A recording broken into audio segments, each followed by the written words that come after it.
This episode is brought to you by Walmart. Attention fashion lovers. The Walmart Style Tour is traveling across America with a mobile pop-up showcasing the latest women's fashion trends to discover, try, and love this fall. Meet one-on-one with professional stylists for personalized tips and get a personal color analysis. Plus, enjoy free giveaways like engraved lipstick and denim totes while supplies last. Visit walmartstyletour.com to find a tour stop near you and find all the things you love today.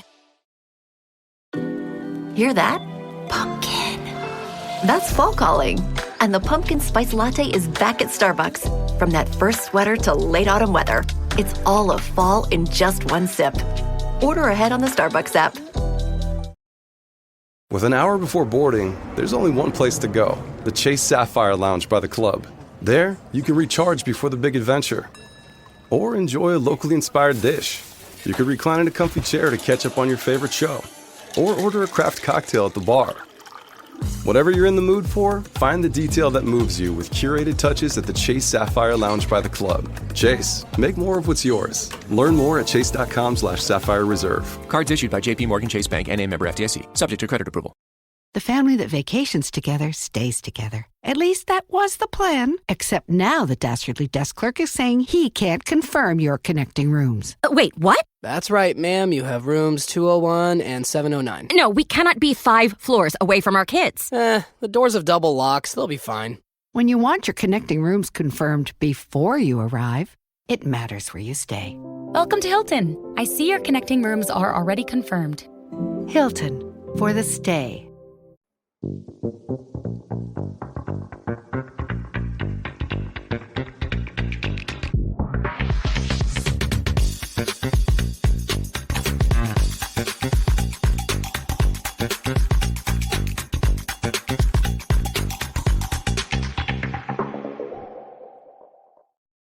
Hello, everybody, and welcome to a bonus mailbag. That's great. I'm going to leave that in there. Mailbag episode of On the Shane page. This is our mailbag for our Patreon members.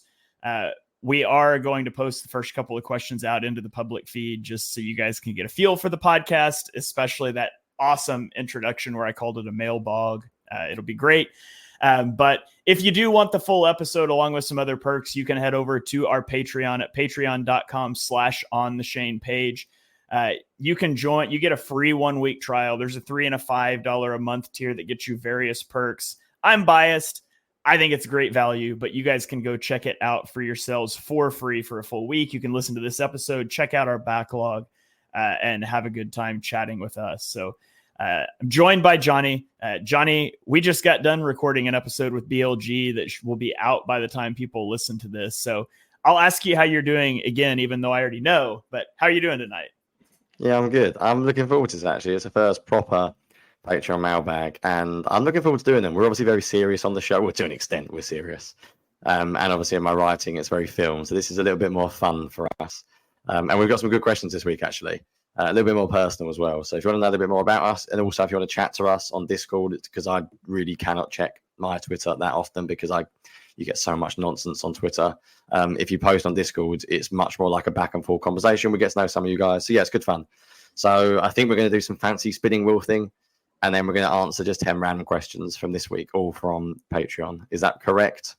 Yes. So we've got 10 questions. Some of them came in from the Patreon Discord, some of them from the actual website, 1 or 2 from Twitter, non-patrons, but we'll answer those on the show as well and hope they go subscribe. So we've got 10 questions, and we're just going to randomize them here with a little wheel that I will spin. It'll tell us which question we are on, and we will go. So let's spin that wheel for our first question.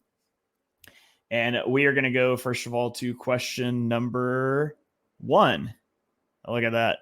So question number 1 comes to us from GGN10 in our Discord server. And he says, through 4 weeks, it's been pretty noticeable we are not running a Kellen Moore offense. As a big Jalen Hurts fan, I would like to lean towards Sirianni being the culprit. However, I can't help but notice that Hurts has been a common factor over the last 2 years. What is your guys' take on the scheme, and is it QB related? I get Hurts likes to work outside the numbers, but it just seems like we're not providing easy answers that are baked into other offensive schemes around the league. Love the pod network, guys. So, Johnny, I'll give you first crack at this one. We can just alternate who goes first. What is your thought on this question and how you assign, the culpability between Hurts and Sirianni for the non-Kellen Moore-ish scheme? It's probably the big question, isn't it? It's the question that we all wish we had the answer to. I have no idea. Great start to the podcast. Basically, all I can tell you is it's not a Kellen Moore offense. There are elements of a Kellen Moore offense in it, but it's not a generic Kellen Moore offense. I would go one step further. I think you could look at Stoutland as well with Sirianni, because I think the run game, it's very unusual to have like a run game coordinator who stays from the previous regime. I think that is unusual, and obviously we love Stout, so I'm not saying it's a bad thing. I would also lean towards Sirianni being the culprit. I think Jalen Hurts could probably do more, and it might be that Hurts needs to be coached hard and coach something unfamiliar.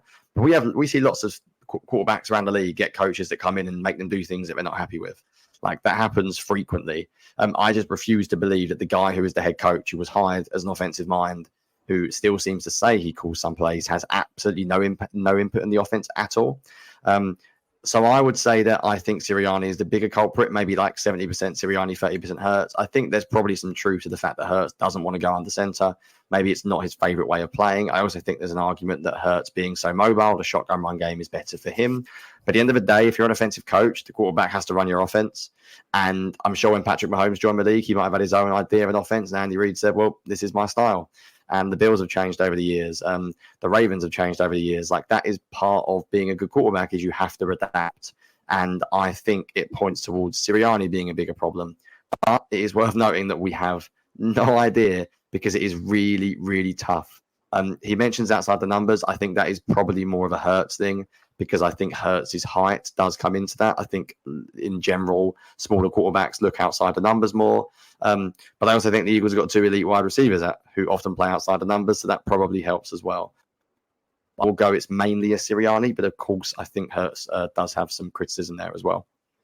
Yeah, it's really hard to tell because, as the question mentioned, there's two variables that remain in Hurts and Sirianni.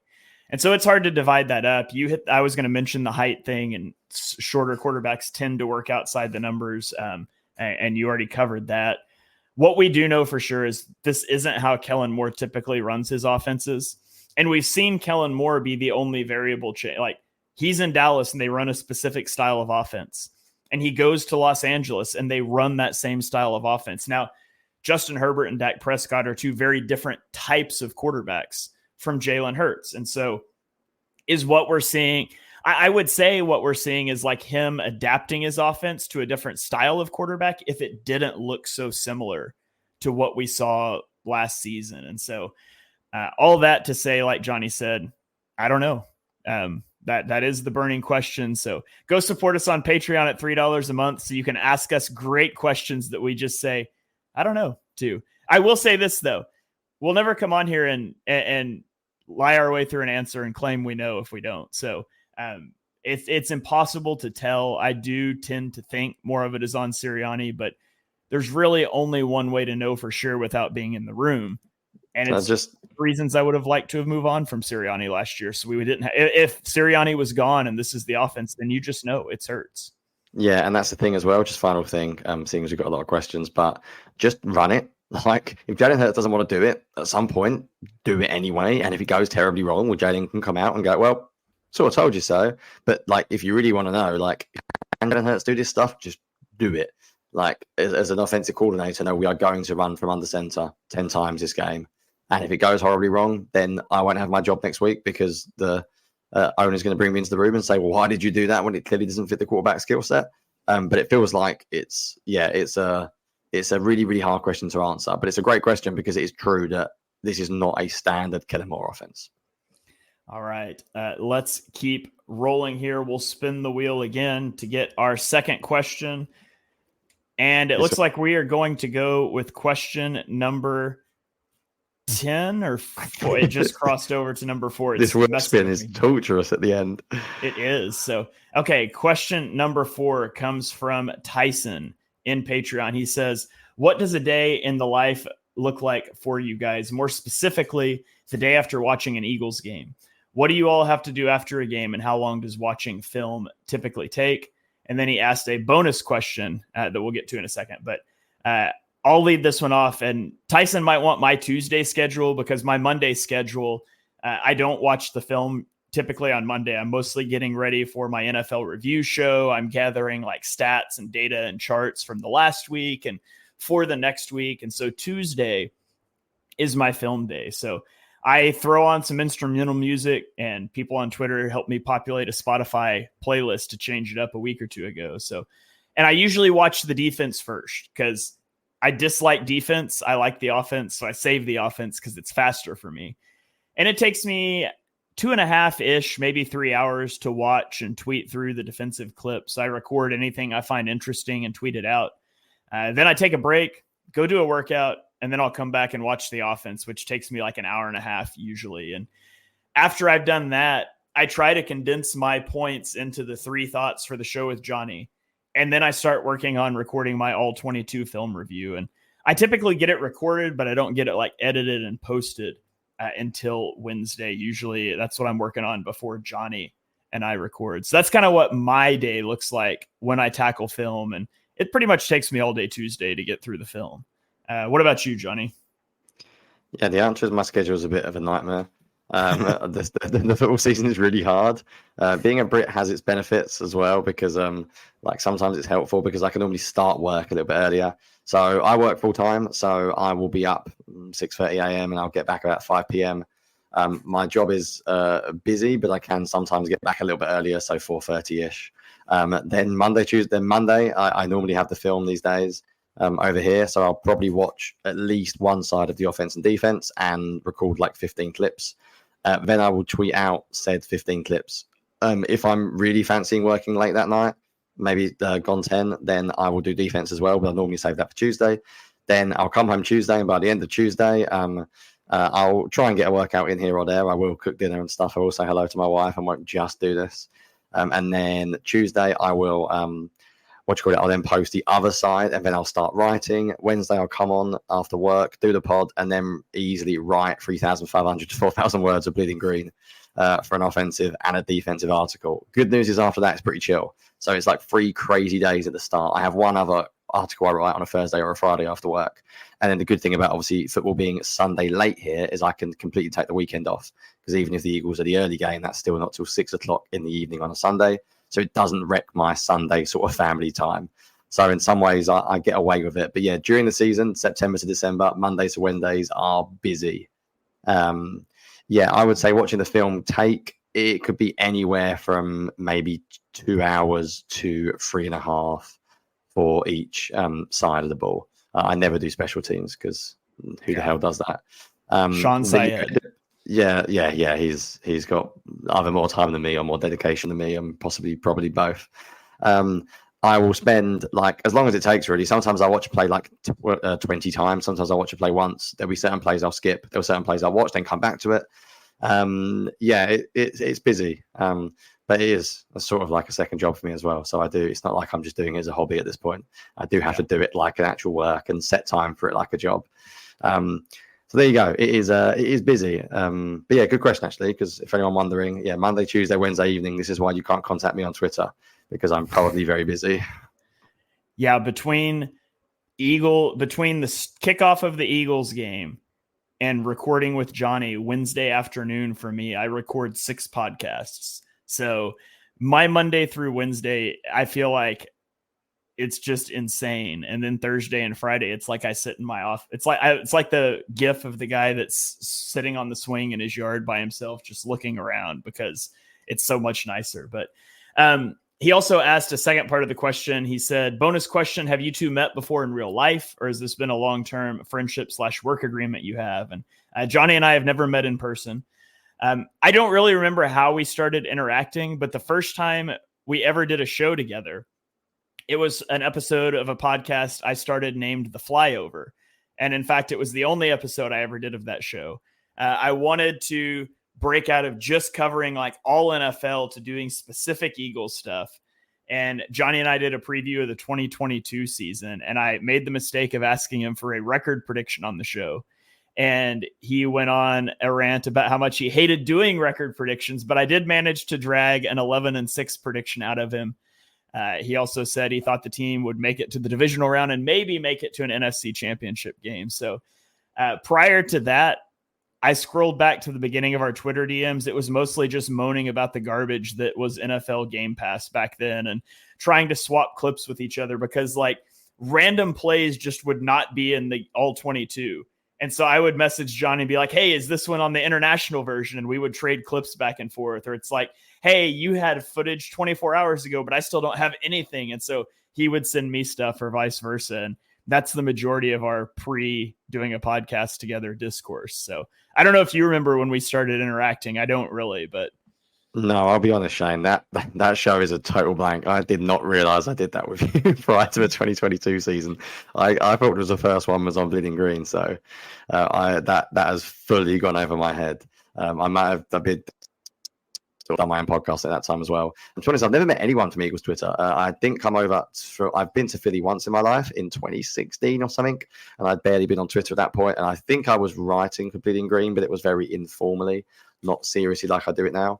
I am coming over, not to Philly, but I'm coming to the States in 2 weeks, actually, in fact, and I will be at the Cincinnati Bengals-Eagles game. So if any Patreon or any listeners in general happen to be at Cincinnati and you've seen me on the show, feel free to say hello because I will definitely be at the Bengals game this year. All right, let's keep rolling along here. 2 questions down. We've got 8 to go. Yeah, we're going to be quick. Part of the luck of the draw here for you guys might be if we spin your question early, we talk about it a little more. But okay, question number 9, Johnny. This one says, you're granted with commissioner powers to change one NFL rule. What rule would you change? Sorry, do you know what? I've done show this. I'm looking at the question list, and I've seen you've got your answers, and I thought you were going to read A, B, or C, and I was going to have to pick one. Well, pick your favorite because those are 3 different options I had. I was undecided about. So, I'll be honest, I don't really care much about NFL rules. I would, to make my life easier in terms of watching Red Zone and stuff live, I would just bin kickoffs. I sort of hate special teams in general, so I'm like, people are gonna hate me for this. I just start at 25 and just ditch kickoffs. I get no buzz out of kickoffs at all. It would just make the game go quicker for me, and when I'm watching it on TV. So I would very simply just bin kickoffs, and maybe I would. And I guess if you're being kickoffs, therefore you have to do this anyway, change the onside kick rule because it feels like a completely pointless random thing where you kick the ball up in the air and hope the next team drop it to get the ball back. Go back to offense and defense, give it a 4th and 10 or 4th and 15, or give them a chance of making an offensive play because no one really cares about special teams. So there you go. That'll be mine. All right. Yeah, the Eagles submitted a proposal about 4th downs a couple of years ago, and that will make it into the league eventually, just not yet. I'm going to go with, I hate half the distance to the goal penalties.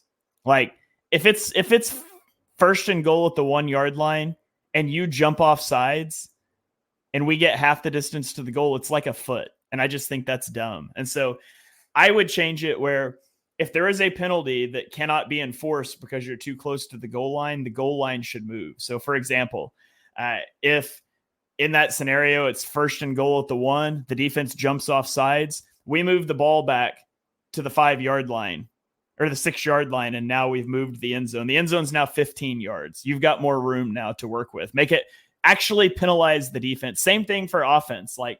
If you've got the ball at the 2 yard line and you false start, your first down marker should move out 5 yards. None of this, you move 1 yard back and we just act like it never happened. So I hate half the distance to the goal penalties.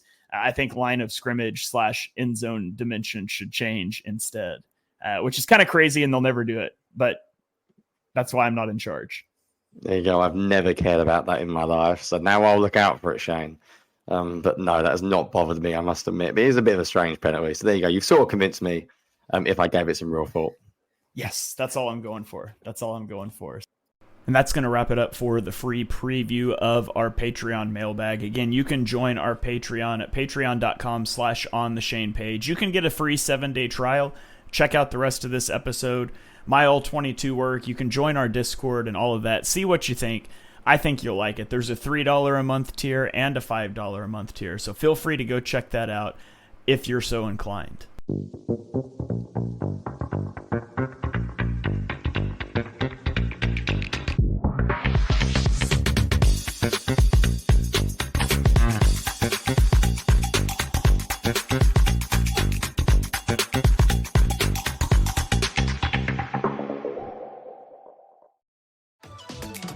This episode is brought to you by Walmart. Attention fashion lovers. The Walmart Style Tour is traveling across America with a mobile pop-up showcasing the latest women's fashion trends to discover, try, and love this fall. Meet one-on-one with professional stylists for personalized tips and get a personal color analysis. Plus, enjoy free giveaways like engraved lipstick and denim totes while supplies last. Visit walmartstyletour.com to find a tour stop near you and find all the things you love today. With an hour before boarding, there's only one place to go, the Chase Sapphire Lounge by the club. There, you can recharge before the big adventure. Or enjoy a locally inspired dish. You could recline in a comfy chair to catch up on your favorite show. Or order a craft cocktail at the bar. Whatever you're in the mood for, find the detail that moves you with curated touches at the Chase Sapphire Lounge by the club. Chase, make more of what's yours. Learn more at chase.com/Sapphire Reserve. Cards issued by JP Morgan Chase Bank, N.A. member FDIC. Subject to credit approval. The family that vacations together stays together. At least that was the plan. Except now the Dastardly Desk Clerk is saying he can't confirm your connecting rooms. Wait, what? That's right, ma'am. You have rooms 201 and 709. No, we cannot be 5 floors away from our kids. The doors have double locks. They'll be fine. When you want your connecting rooms confirmed before you arrive, it matters where you stay. Welcome to Hilton. I see your connecting rooms are already confirmed. Hilton, for the stay. Ryan Reynolds here for, I guess, my 100th Mint commercial. No, don't. I mean, honestly, when I started this, I thought I only have to do like 4 of these. I mean, it's unlimited premium wireless for $15 a month. How are there still people paying 2 or 3 times that much? I'm sorry, I shouldn't be victim blaming here. Give it a try at mintmobile.com/save. Whenever you're ready. $45 upfront payment equivalent to $15 per month. New customers on first 3-month plan only. Taxes and fees extra. Speed slower above 40 gigabytes. See details.